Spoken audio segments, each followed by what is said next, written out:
Auxiliary verbs म्हणजे helping verbs म्हणजेच सहाय्यकारी क्रियापदे. ऑक्झिलिअरी व्हर्ब्स म्हणजे काय? A verb which helps main verbs to forming a sentence is called auxiliary verb. It also helps to form different tenses. म्हणजे जे क्रियापद विविध काळामधील वाक्य बनवण्यासाठी मुख्य क्रियापदाला मदत करते त्याला सहाय्यकारी क्रियापद असे म्हणतात. क्लासिफिकेशन ऑफ ऑक्झिलिअरी व्हर्ब्स म्हणजेच सहाय्यकारी क्रियापदांचे वर्गीकरण. या सहाय्यकारी क्रियापदांचे 4 प्रकारात वर्गीकरण केले जाते. पहिला प्रकार फॉर्म्स ऑफ टू बी, दुसरा प्रकार फॉर्म्स ऑफ टू डू, तिसरा प्रकार फॉर्म्स ऑफ टू हॅव आणि चौथा प्रकार मॉडल्स.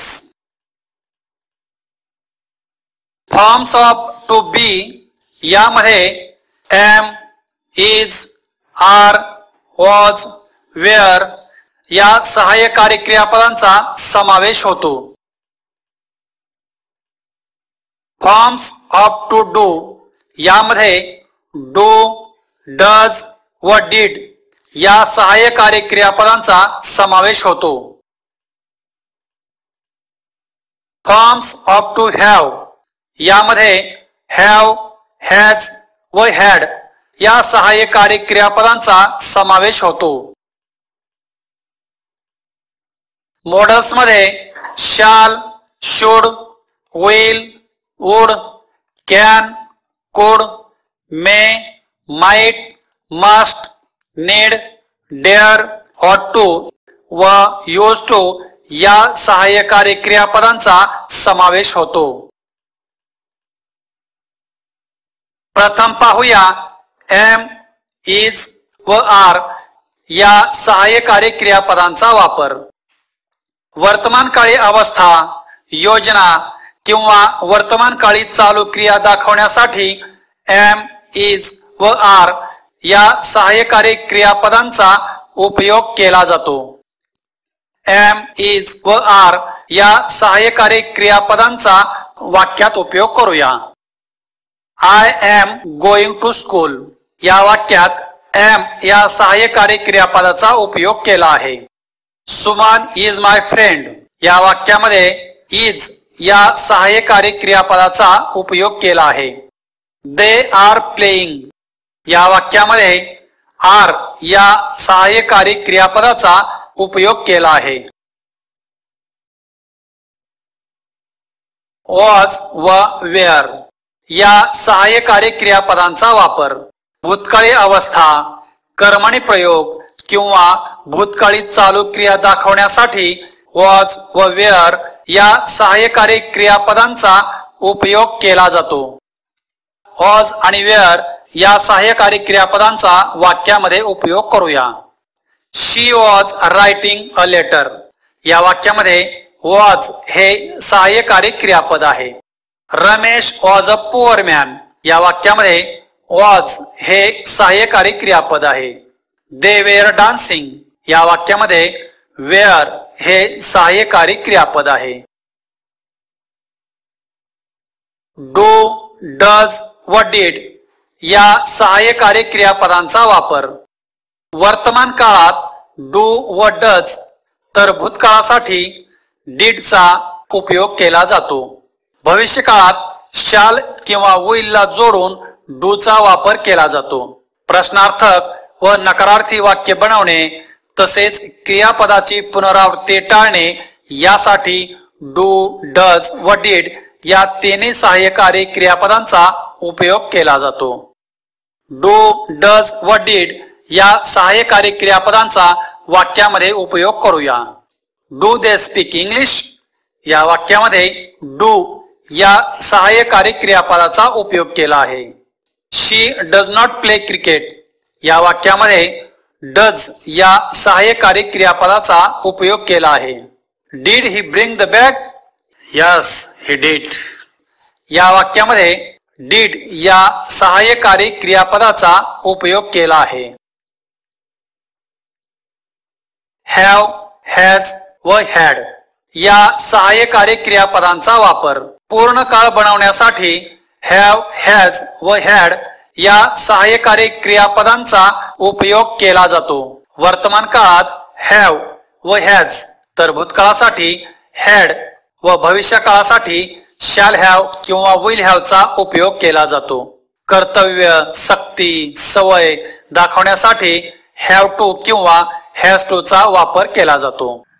have, has व had या सहाय्यकारी क्रियापदांचा वाक्यामध्ये उपयोग करूया. वर्षा हॅज प्लेड क्रिकेट या वाक्यामध्ये हॅज या सहाय्यकारी क्रियापदाचा उपयोग केला आहे. I have to be there at 5 o'clock या वाक्यामध्ये हॅव या सहाय्यकारी क्रियापदाचा उपयोग केला आहे.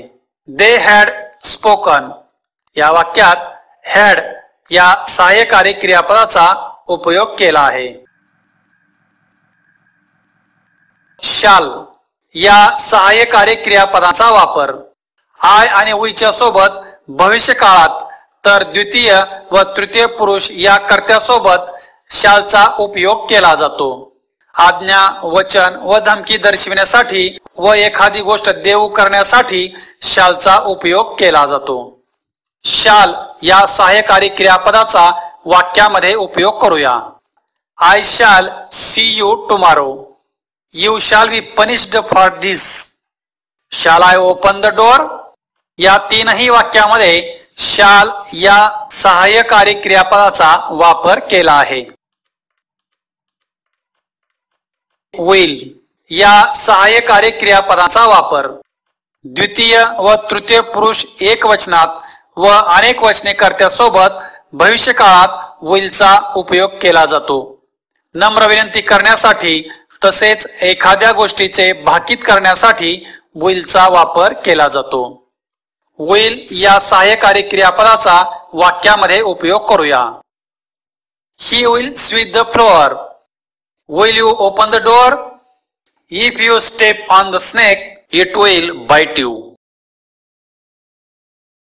should या सहाय्यकारी क्रियापदाचा उपयोग नैतिक बंधन दर्शविणे, सल्ला देणे, संभाव्य गोष्ट दर्शविणे तसेच काल्पनिक अवस्था दाखवण्यासाठी should चा उपयोग केला जातो.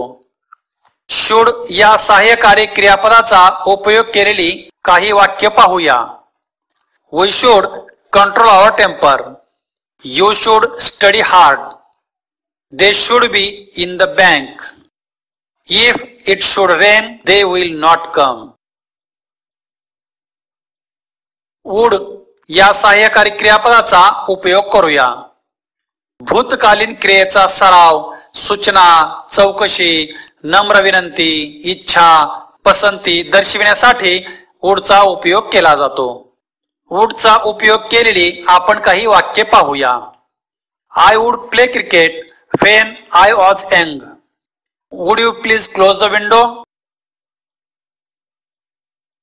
can या सहाय्यकारी क्रियापदांचा वापर वर्तमानकालीन सामर्थ्य किंवा क्षमता दाखवण्यासाठी, परवानगी देणे किंवा घेण्यासाठी तसेच शक्यता दाखवण्यासाठी कॅनचा उपयोग केला जातो. कॅनचा उपयोग केलेली काही वाक्य पाहूया. She can play tennis. Can I go now? Smoking can cause cancer. Could या सहाय्यकारी क्रियापदांचा वापर भूतकालीन सामर्थ्य दाखवण्यासाठी, नम्र विनंती करण्यासाठी तसेच शक्यता, अनिश्चितता दाखवण्यासाठी कुडचा उपयोग केला जातो.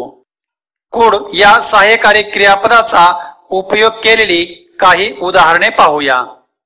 When I was young, I could climb any tree. Could you wait for a minute? If we had money, we could buy that house. मे या सहाय्यकारी क्रियापदांचा वापर औपचारिक परवानगी घेणे व देणे, जवळची शक्यता दर्शविणे तसेच चांगली इच्छा दर्शविण्यासाठी मेचा उपयोग केला जातो. मे चा उपयोग केलेली काही वाक्य पाहूया. May I come in please? You may pass the exam. May God bless you.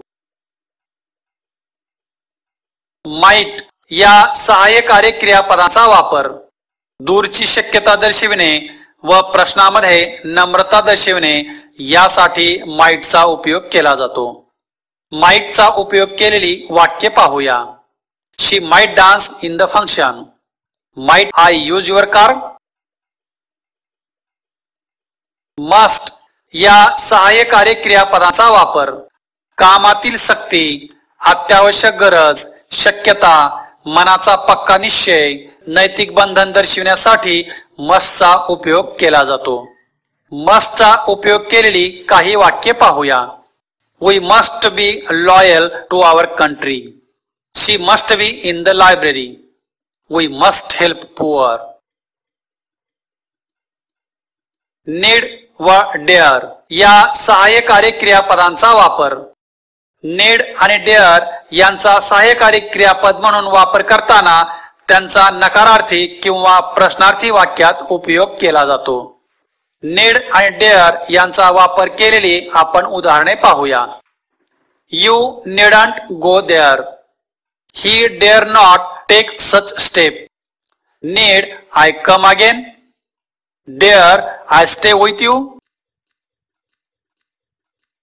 Ought to या सहाय्यकारी क्रियापदांचा वापर नैतिक बंधन किंवा कर्तव्य, गरज दर्शविण्यासाठी ऑट टू चा उपयोग केला जातो. ऑट टू या सहाय्यकारी क्रियापदाचा वाक्यामध्ये उपयोग करूया. You ought to any orders. We ought to help the poor. We ought to buy some furniture. Used to या सहाय्यकारी क्रियापदांचा वापर कोणतीही भूतकाळातील सरावाची क्रिया दाखवण्यासाठी यूज टू चा उपयोग केला जातो. आपण यूज टू चा वाक्यामध्ये उपयोग करूया. He used to play football in his youth. He used to go morning every day.